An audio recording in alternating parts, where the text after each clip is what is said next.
YouTube, welcome to a brand new series for the start of this season's 2023-2024 football season. I am joined by Brendan. Today, Brendan's going to be the first guest on a 38-week series. So every week we will have a guest on the channel. They will come on. We will predict scores and predict the game week ahead. If you predict the winner and the game, you will get 1 point. If you predict the winner and the right score, you will receive 3 points. We will have a leaderboard for 38 weeks to see who has the best ball knowledge within my community. And to see if anyone actually has better ball knowledge than me, because everyone says they do, but I highly doubt it. Okay, so the first game is at 8 o'clock on a Friday night. It is Burnley versus Man City. As you're the guest, I'll let you predict the very first score of the whole series. Burnley versus Oh, Man City. all the pressure on me so here. All the pressure. I mean, there's one obvious answer here, isn't there? There is, Man yeah. City, And what? Erling Haaland. Oh, Geez, how many will goals? he be able to do it again this year? That's going to be the big thing this year for City. Oh, can he? What did he end up with last year? 50 goals in all competitions. Around It's that, very mad, close to actually. that. Yeah, Yeah, Burnley were very good in the Championship last year. they were. Probably in my book will stay up this year. Yeah. Company has done an amazing job, but I'm going to go 4-1 City. 4-1 City. Very interesting. Very interesting. I don't think Man City can concede. James Trafford's going to be Burnley's keeper going into this game as well, and I think City players know him too well. I'm going to go for a 3-0 Man City. 3-0 Man City. I think Burnley have a quality to stay up, but I feel like it's mission impossible when you're against Man City first game of season. Game number two, we have Arsenal at home to Nottingham Forest. I'll go first in this one because you went first in that one. I think Arsenal Yeah. runners up, Nottingham Forest just survived. I don't think Forest strengthened enough to compete with the likes of Declan Rice and Kai Havertz, the additions to Arsenal. I think Arsenal run away. I'm going to say 2-0. Arsenal 2-0. Oh god, this is the hard one for me as an Arsenal fan because like you said, we have added a lot to the team. Yeah. Like Declan Rice, Kai Havertz. But I think the biggest star out of the three signings is going to be Timber. I think I'll go with you on this one. 2-0 2-0. to Arsenal. I'll Yeah. go 2-0. 2-0. I like it. I like it. I don't see Arsenal Yeah. conceding. Who starts though, Brendan? And Ramsdale or Raya? I think it will be Ramsdale. I'm going to go out on a limb here, T. I'm going to give you an extra prediction here. Okay. I think Arsenal could win the league this year because when you look at all the teams in the league, Arsenal seem to be the only team that have strengthened very well. I would agree, but also disagree with you. I don't think Arsenal have enough to dethrone Man City yet. They won 3 Premier Leagues in a row. They're just coming off a treble in a season. Yes, they sold Marius and Gundogan. They brought in Kovacic, who's a like for Gundogan. They've bought Garvadol for 90 million euros to strengthen the defense. Not that it even needs strengthened anyway. I know it's mad. And Like apparently they've put in a 100 million euro offer today, which got rejected by the way, for Lucas for Paqueta for West Paqueta, Ham. yeah. West Ham want 110 million euro. Man City came on for 100 million euro.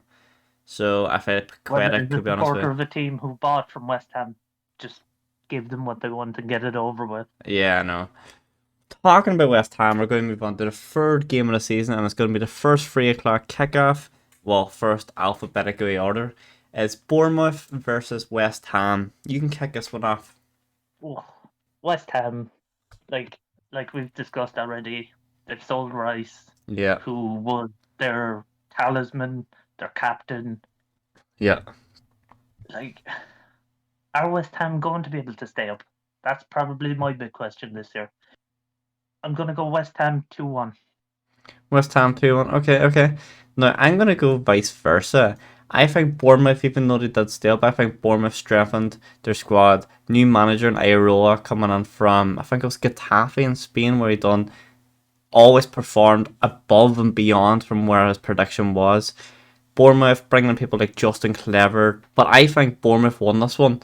I think West Ham losing Rice, the whole dressing room changing, potentially losing Paqueta. I think there's a lot of uncertainty at West Ham, and I think I'm going to go for Bournemouth 2-1 on this one. Bournemouth 2-1. I see the next game here is going to be a good one as well. Brighton and Luton. Brighton and Luton. Luton, yeah. But then after Now, Brighton's that being exceptional said, season they just had, did they sell anyone off note yet? Cicero may still be on his way he's out the probably door. going to be the only one. And for that, for Oh, Brighton, they sold Sanchez as well, the goalie, didn't they? that's right. They did buy Chelsea. Anderlecht's goalkeeper, 19-year-old or something, for like 8 million. Verbruggen. But I mean, 8 million and give it 2 or 3 seasons to do work 30, 40. I'm going to go first in this one. I'm going to say Brighton Storm Luton. And I'm going to say it's 4-0 Brighton. I'm going 4-0 Brighton. I'm going to go 3-1 Brighton. 3-1. But next up is Everton versus Fulham. And to be honest, both these teams I think are going to struggle massively this year. I'm going to go for the first draw this week. And I'm going to go 1-1. Don't know who's scoring goals for either side, to be honest, this year. But I'm going to go 1-1. To me, this stinks of a 0-0. Oh, and 0-0. Oh. I just don't see, like, I do 100% agree with you in saying where the goal's going to come from in this one. Yeah. Moving on to another newly promoted team, and it's Sheffield United at home at Bramall Park against Crystal Palace. Brendan, what are you saying? And then, like, we were discussing just before we started recording about Palace. What way Yeah. Palace going to be this year? You know, Roy Hodgson came in, did well after the Patrick Vieira fiasco, and I don't think Vieira should have been. Well. I don't think Vieira should have been sacked. I genuinely agree. I don't think he should have been sacked. There had to be something behind the scenes there. There had to be. I'm gonna go 1-1 here. Another draw for me. Okay, I see where you're coming from on this one, but I feel like even with the departure of Wilfred Zaha, as we were speaking about before, I think Eberechi Eze and Michael Olise, those two team with Edouard and Ayew. I feel like Palace did bring in a striker, if it's top of my head. I might be mistaken, but I feel like even Palace just bringing one more attacking player who is like-minded, like Wilfred Zaha was, and I think you'll survive no problem. But I'm going to go for 2-0 Crystal Palace. I think Eze and Olise have to step up to the plate now. Wilfred Zaha's gone, so one of those two is going to be the main man this year. But I'm going 2-0 Crystal Palace. Newcastle versus Aston Villa. Like, what you say about both these teams? Both very good last season. Like, both are very dark horses for the top four. I agree. I genuinely agree, because the recruitment this season by Aston Villa has been unbelievable. The signing of Moussa Diaby is unbelievable piece of business. And then Newcastle, again, another team whose transfer window might have gone under the radar a little bit. You know, bringing in the likes of Tonali, Livramento from Southampton during the week. I feel like Livramento's a weird signing in my head. A weird signing because I don't think they need him. But I feel like they definitely need a Sandro Tonali for that centre mid spot. I don't think they need a Livramento, but he's the type of player that fits in Newcastle system in a way. Newcastle buy players who will grow as the team gets stronger. For example, the likes of Isaac wasn't a big name. Was known by a lot of people around the world, yes, but he wasn't a big name. Came to Newcastle, and it's like he took Newcastle up another level. Seven Botman, the same. He's growing as the team grows. That's a hard one to predict. Just one thing on Newcastle is when they were taken over by the Saudi Arabians, like, people assumed they'd go down the route Chelsea did of spending massive money, and they didn't. They've just recruited very, very well. Nick Pope, like you said, Botman, Bruno, like, they've been very good. And I agree, this game is going to be hard.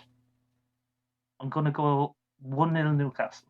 Oh, that's a shit. I was thinking more on the draw route myself. I think Newcastle Villa's going to draw. I think it's going to be a very good game of football. There's goals on both sides here with Aston Villa, like Ollie Watkins, Newcastle, and like Isaac. Callum Wilson's still at Newcastle, I believe. Yes, I think so too. Even they did lose some maximum, yes, but there's still a lot of goals in both teams. I'm going to go with 2-2 draw. We go draw, but I'm going to go 2-2 because I think there's a lot of goals in this game. On to the first Sunday game. Sunday is for the boys. Sunday is they sit in the pub all day after work on Saturday and lie and watch football. And the first game on TV on a Sunday is Brentford versus Tottenham at 2 p.m. And I don't think with Ange at the Realm this year, one of my prediction video I said I think I said this finished 7th or 8th, one of those two. I think they struggle under Ange this year, but that's not against Ange as a manager. I think he's trying to build a team, and a lot of these players don't fit the style of system that Ange plays. I think Tottenham won this game. I'm going to go 2-1 Tottenham. I'm going to go 0-0. You're going 0-0? Then again, 0-0. Yeah, I'm going to stick with 0-0 for this one. Look at this for a game. 4:30 Sunday evening. Oh, I'll be like 10 points deep at this time cheering Liverpool on, but here we go.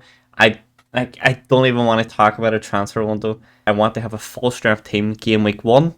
Unfortunately, we don't have that because Lavia is not on the door. Casado, who we put a 90 something bid on for today, one of those two may or may not be in the door. And I think Liverpool 1, 3-1. 3-1 is my prediction. These two teams are very similar this year in that they're both rebuilding. Yeah. But in different ways.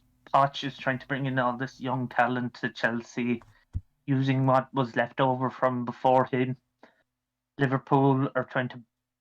I think the fact that Liverpool still have Virgil van Dijk, Mohamed Salah, these guys are crucial to Liverpool. Yeah. And I think I do agree with you. I think Liverpool win this. Okay. Chelsea could struggle this year, and of course, we got news this week that Nkunku could be out for a couple of weeks with an injury. That's a massive miss for them. Massive, because like they were pinning all their goals on him.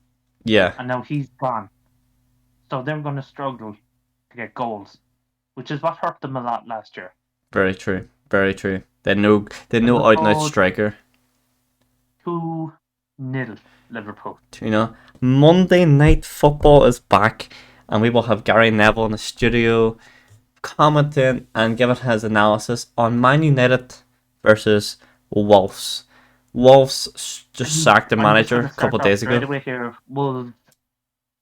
The news broke yesterday that Lopetegui had parted ways with Wolves due to differences in what Wolves wanted versus what he wanted, and I think that's huge straight out of the gates for Wolves. Mm-hmm. With Gary O'Neill coming in as